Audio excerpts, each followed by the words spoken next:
Hello and welcome to Solent Sports News. It's 4 o'clock and it's time for the Sports News Bulletin. We start with Southampton's FA Cup opponents West Brom. The club has been thrown into turmoil ahead of Saturday's game after reports that 4 of their players are currently under investigation for the theft of a taxi in Spain during their training camp. Here to tell us more on these reports and preview the other FA Cup games is Nathan Sabanit-Keita. Hello, Nathan. Hi Tom. Yeah, so basically the news coming out of Spain is that 4 unnamed, we have to say that we haven't identified them yet, but 4 unnamed West Brom players were drunk and decided to steal a taxi. It just seems as though their season doesn't matter to them too much because obviously they currently sit bottom of the Premier League, and in a week where they've gone to Barcelona to do some warm weather training, they've just decided to take a liberty and just get drunk and cause havoc really. Obviously, the main question for everyone on everyone's lips now is whether the players who are available for selection tomorrow will be in the right frame of mind to face Southampton. And Mauricio Pellegrino, however, believes it won't be an easy game, regardless of Albion's problems off the field. Can help us to introduce some players that didn't play too much in the recent game, and we can prepare much better for the future. Can help us to believe more in our improvements since January. And elsewhere in the FA Cup, tonight Chelsea open the weekend's fixtures as they play Hull at Stamford Bridge, with Antonio Conte still trying to lift the pressure after a run of poor performances. They face Barcelona in the Champions League next week, but can't take the eye off the Tigers tonight. However, the standout game in this round of fixtures is a repeat of the 2013 FA Cup final as Manchester City play host to Wigan. The Latics stunned City in the final 5 years ago and will be looking to cause another major upset. As obviously we already said, Southampton travelled to West Brom, where Southampton already won 3-2 just earlier this month. And lastly, Manchester United will be looking to respond to their 1-0 loss at Newcastle when they take on Huddersfield. United lost at the John Smith Stadium earlier in the season. However, Jose Mourinho has responded to the rumours of a rift between himself and star man Paul Pogba. He had a big injury in the season, playing phenomenal before that, phenomenal after that. In this moment he's not playing well, and the team needs him at a good level, and when he's not at a good level, the team is not as good. So despite being out of the cup, there's still something to smile about for Bournemouth manager Eddie Howe. The Cherries boss has been awarded January's Manager of the Month. The standout performances include a 3-0 away win at Chelsea and a 2-1 defeat of Arsenal. Bournemouth are currently in 10th position in the Premier League. Charlie Nicholas has slaughtered the decision from the Scottish FA to reappoint manager Alex McLeish. Alex McLeish would not have been my first choice. I would have went for somebody younger and trying something different and start to build a process. But it tells you what the SFA are about. They can't make a decision. They get desperate. They panic, and then they end up only offering Alex McLeish a 2-year contract. McLeish will be aiming to guide Scotland to Euro 2020 after they missed out on this year's World Cup. He's been speaking about his appointment. Michael O'Neill turned the job down. My eyes lit up and I thought, yeah, I'm back in the frame again. You know, maybe I've got a chance of getting it. And you never give up hope and belief that you can actually get a job. And at the end, when it happens, you say, well, that's fate. In recent seasons, more and more English players and coaches have been moving abroad due to a lack of opportunity in this country. One example of this is Graham Potter, who took Östersund's job in 2011 and has taken the club from 4th tier of Swedish football to the Europa League last 32 against Arsenal. Jack Flanagan reports. Right start this by Östersund, and it's kept out at the near post by Heroin. Confident start from Graham Potter's side. Snow-capped mountains, frozen lakes and hiking trails. Not your traditional atmosphere for a European night under the lights. This, though, is Östersund, a small club in the centre of Sweden who last night took on English heavyweights Arsenal. Formed only 5 weeks after Arsene Wenger took over as Arsenal manager, Östersund have won the hearts of many this season as they put in show-stealing performances to qualify for the Europa League's round of 32. It's Mikatroli and Welbeck with a touch, 2-0. This could be the chance Özil having continued his run. The goalkeeper didn't get enough on it, and Arsenal do get their 3rd goal. Putting aside the convincing 3-0 loss to the Gunners last night, it will be a season to remember for the likes of Östersund's manager Graham Potter and players Jamie Hopcutt, Curtis Edwards and Andrew Mills. So who is Graham Potter? The former Southampton player is the only English manager left in any European competition this season and has taken Östersunds up the Swedish league ladder. To get the opportunity to compete in England, to get into those competitions, so I'm just fortunate to be in this place, try and represent English coaches as well as I can. 24-year-old midfielder Curtis Edwards, who started his career at Darlington, says his time in Sweden has been worth the challenge. I say we've won a major title in Sweden and we're playing top clubs in Europe, just amazing. Jamie Hopcutt, another English midfielder on show for Östersunds last night, started his career with York City before making the brave decision to go abroad in search of first-team football. The Östersunds number 8 was full of praise for his manager. Definitely helps you off the pitch as well. You know, he cares about you as a person and not just as a player, and that helps. And I think he really works hard as a manager. Striker Kiefer Moore, who recently signed for Championship side Barnsley after scoring 13 goals in 20 appearances for Rotherham before Christmas, spent some time abroad earlier in his career and said that his time in Norway for Viking FK was a steep learning curve. It helped me in a way where I've experienced obviously a different style of football. I personally thought I learnt a lot from it and I've come back a better player. The former Forest Green man said that in today's market he would advise younger players to take the leap of faith and go abroad.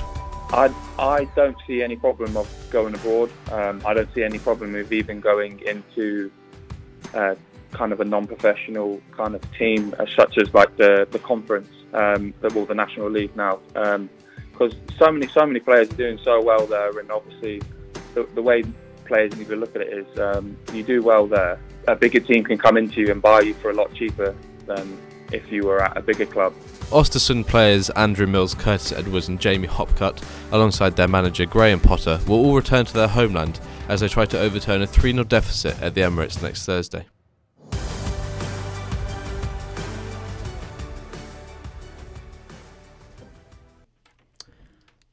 So, Arsenal fullback Hector Bellerin has slammed the use of social media as a way to negatively analyse his side's performance. Popular YouTube channel Arsenal Fan TV has gained mass popularity, providing fans analysis of games straight after the match. Their most viewed videos are the ones where the team loses, and Bellerin claims that the fans who are so negative can't claim to be real fans, although he did maintain that everyone has a right to voice their own opinion.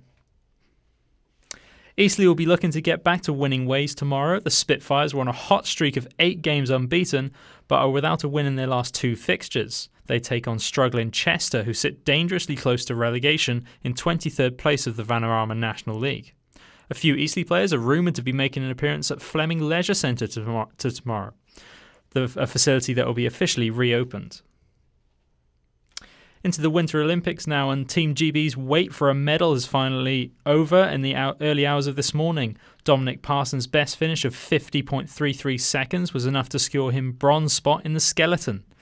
His heroics eclipsed a 70-year-old record to become the first male athlete to win a medal in the event since 1948, something that he didn't see happening. I couldn't believe it when I saw a 3 next to Martin's name. I thought I'd blown it all, so still not come to terms with it. It was really tight between the 3 of us, Martins, Nikita Tregobov and myself. And Tregobov had just got ahead of me on that run, and I thought that was it. Other skeleton hopefuls include Lizzie Arnold and Laura Diaz. Arnold finished the heats in 3rd position and Diaz in 4th.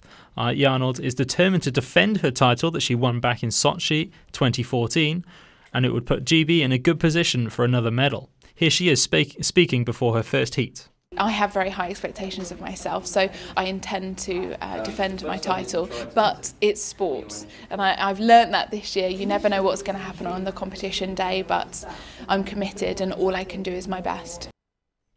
We have our Winter Olympics expert, Callan Cooper, joining us in the studio for a report on Friday's action. So, at the halfway point, both will be feeling confident of earning a podium spot and ultimately a medal. As you mentioned before, with the reigning champion Lizzie Arnold lying in 3rd with a time of 1:43.96 after 2 attempts. She is 0.10 seconds off Jacqueline Loeling, the German leader, who came in with an overall time of 1:43.86. Laura Diaz occupies 4th spot with a time of 1:44.03. 0.1 seconds behind the leader. Yarnold has fallen 2 spots from first, and this could have been down to her form coming down the circuit, as she appeared to mouth to her colleague that she was feeling dizzy. Diaz, on the other hand, has climbed 2 attempts to fourth. 2 positions, to fourth. So what about the other British athletes? How have we fared in the other sports today? So it's been some curling today. Britain pushed European champion Sweden close in the men's curling before losing 8-6 in the latest round robin match.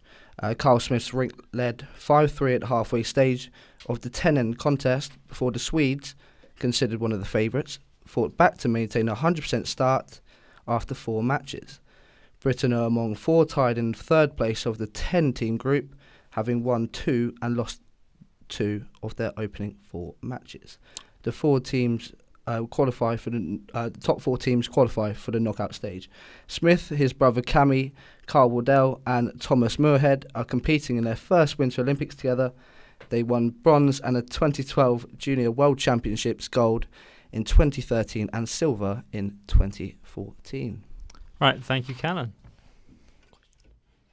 So just on to tennis. Having picked up 97 titles, Roger Federer can reach a new milestone today. He has the chance of becoming the oldest man to top the world tennis rankings. The Swiss will do so if he defeats Robin Haas in the quarterfinals of the Rotterdam Open. Rafael Nadal is currently world number 1.